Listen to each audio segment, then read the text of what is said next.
Sobriety and social settings was definitely weird for me when I first got into sobriety. Getting out, you're not supposed to go back to people, places, and things that you were involved in when you were using.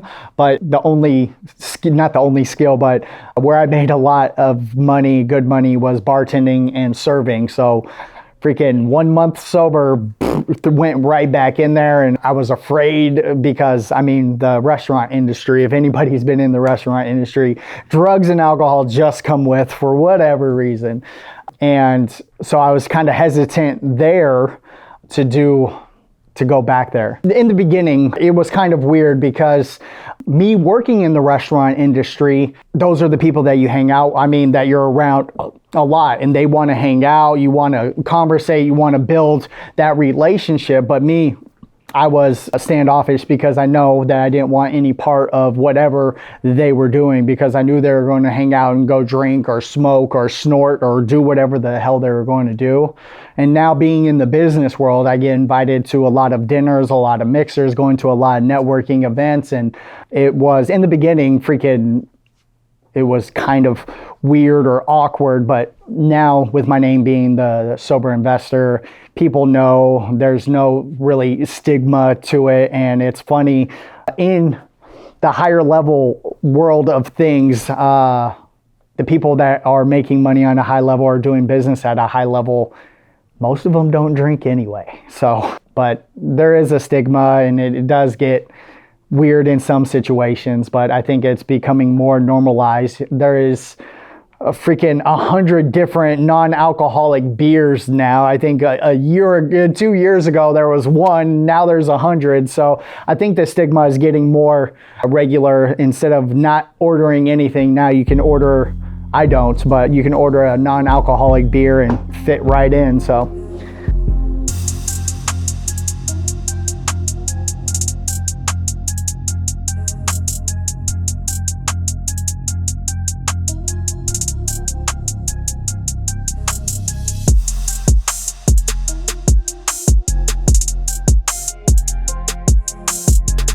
Hey, what's going on, guys? My name is Patrick Legenzoff. I am the Sober Investor. Right now, we're standing in front of a property that I have owned now for a little over a year, almost 2 years. I was using it as a long-term rental, and as you guys have heard from me in the past, my feelings on long-term rental, it was a property that I had helping somebody out, and they recently moved out. So we're in the process of putting a little bit of paint touches and kind of bringing the property back up to rental ready. But what we're going to be doing with this property is, you guys guessed it, it's not going to be a sober living. It's actually going to be a boarding home or co-living for individuals that are in the working space. So if they have a corporate job, or if they work in a factory, or wherever they work, they're just going to be renting this property out. Again, by the bed, it is still co-living, but it's getting individuals that are in the working class that might just be here for a couple of months, they might be here for 6 months, or they might not just be able to afford a regular rental property on their own. So we're going to be turning, again, this property into a co-living, boarding home, corporate living home. And right now it's in the beginning process of getting it ready for that use. So I'm going to show you around a little bit, show you the property, and give you the ideas that I have for this property.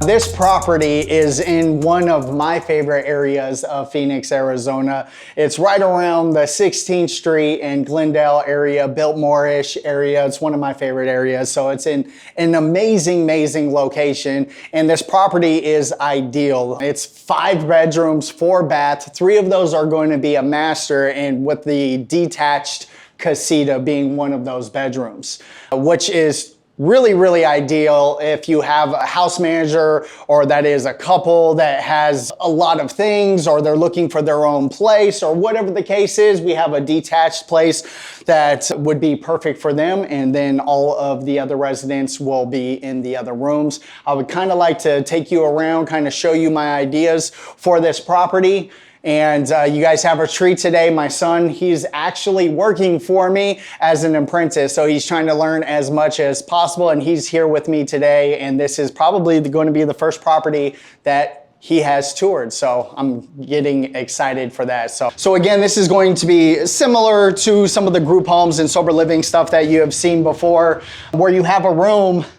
Again, same things as the sober living, 50 square feet per person in a room is the qualification. This room right here, it's a tiny bit over 100 square feet, so you can have the two beds in this. And then we like to do the 6 drawer dressers, 3 for this individual, 3 for that individual. And then there is a closet, so they have adequate space for their belongings.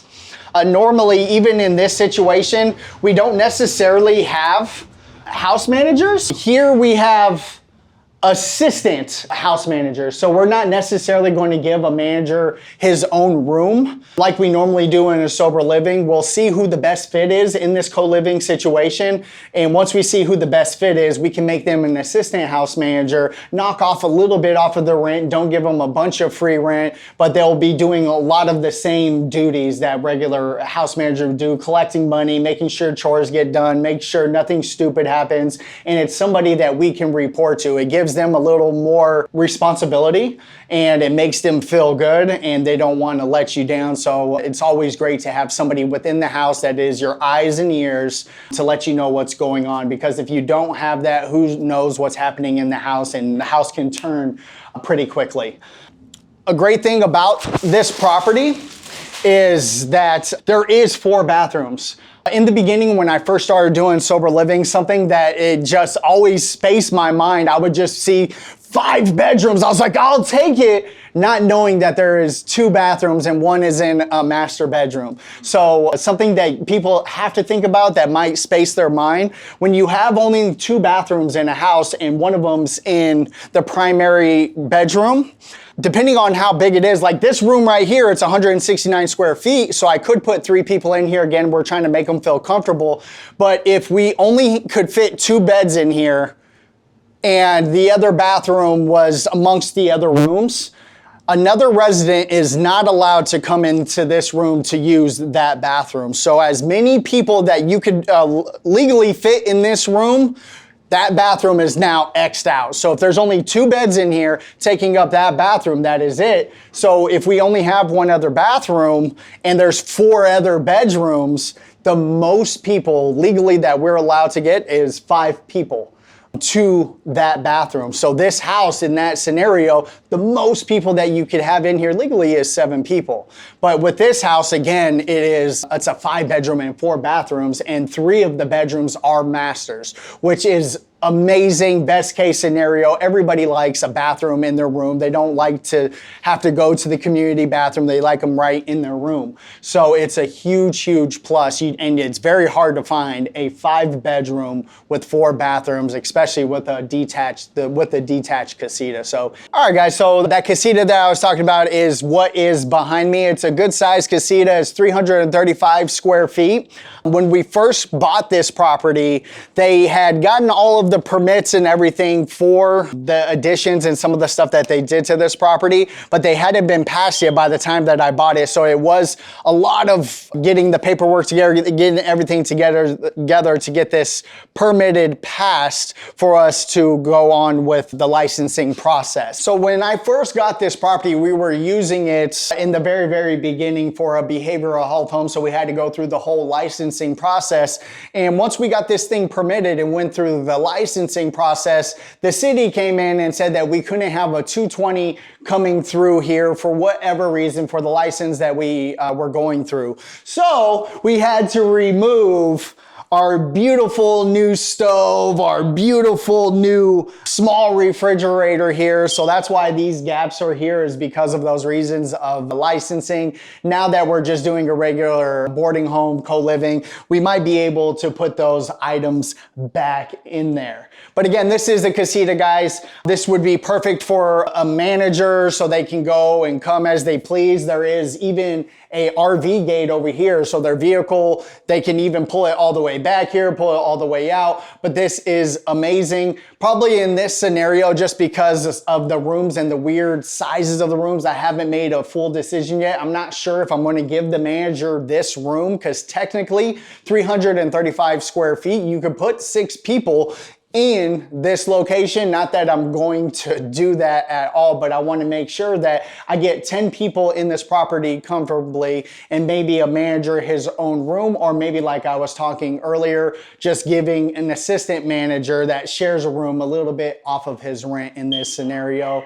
But again, great location, great extra casita, extra space, and this property is going to do extremely well. Hey, what's going on, guys? This is Patrick Legenzoff. I am the Sober Investor. This is a quick story time. So my son, he's 18 years old. He shot a gun for the first time 2 days ago. And yesterday he comes in and says, hey, can I buy a gun? And all of these freaking memories and things went through my head. And it brought me to a story that I told him and that I would like to share with you guys.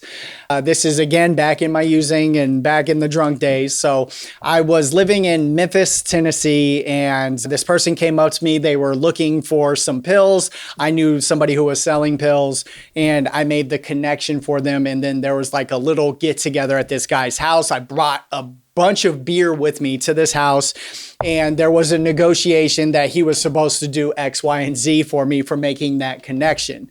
I'm sitting here at this house. It's not a really good vibe. Didn't really like it. And the guy was just like, you guys can go. And this guy didn't do the X, Y, and Z. I go to the refrigerator to all of the beer that I had just brought over there to get it back out to leave. And the guy said, no, you're going to leave that here. And I was like, no, I'm not. And I grabbed my beer, and this gentleman pulled a gun on me. And the first instinct in my head, I rushed him.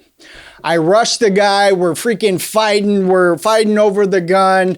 And I end up getting control of this gun. He is standing up. I am on the ground. I have the gun. I tried to pull the trigger, and it would not go off. Thank God it didn't. The guy laughed at me and said, ha, it's not loaded. And he had a vodka bottle in his hand. And he said, if you get up, I'm going to hit you with this bottle. I got up. I still have the scar on my head. I seen my own blood, and I went black and went crazy, went at this guy, just fighting him. He's on the ground. I now have the gun, and I tell him to stay on the ground. And I act like I was going to leave, and he was about to run after me. So then I freaking ran at him, kicked him back to the ground, and I am gushing blood. And I'm like 20, 30 minutes from where I live. I'm sweating. It's hot outside, and I took his gun with me. And I'm like, oh my God, I'm freaking drunk, might be a little high, freaking gushing blood. My shirt is soaked, and I'm walking home hoping I do not get stopped by the cops. And I ended up making it home, passing out. My pillow was stuck to my face because of the blood from my head from on the pillow. And I had to go to get stitches and do all of that. But just another crazy story. And the reason I brought it up here recently, my son being 18, wanting a gun, has only touched one ever in his life. I said, you have to know how to use it. You need to know how to maneuver because of situations like that. If you go to pull a gun on somebody, or if you have the gun on you and you get into an altercation, that could be used against you, and you want to prevent that from happening to you. So thank you for listening to one of my crazy stories, but that's just is what it is. I don't have to live that way no more.